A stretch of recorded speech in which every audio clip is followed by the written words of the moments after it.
Zikr bilan mashg'ul bo'l. Kitob o'qi. Yoz, uyingni, xonangni tartibga keltir, kimgadir foydang tegsin, bekorchilikni o'ldir. Qaraginda, uyingda sen qilishing kerak bo'lgan ish to'lib yotibdi. Ikkita mardika olib kelsam, 1000 so'mdan bersam, огород chopib, tekis agat olib beradi. O'zi 1000 yo'q o'zi. O'zi xemiri yo'q. Qaraginda, uyingda sen qilishing kerak bo'lgan ish to'lib yotibdi. O tomni ichiga chiqqanda tartibga keltirish kerak. Podvalingga tushganda, u ham shu tartib kerak bo'ladi. Ko'changdagi ariq, eshiging tagidagi ariq tozami? Daraxtlaring sen o'zing xohlagandek chiroyli suratdami?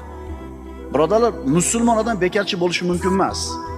O'tirmaysizmi, dada, sizga nima deysiz? Yo'q, u mehnat qilib o'rgangan. Mehnat bilan o'zini tirik his qiladi. Mehnat bilan o'zini baxtli his qiladi.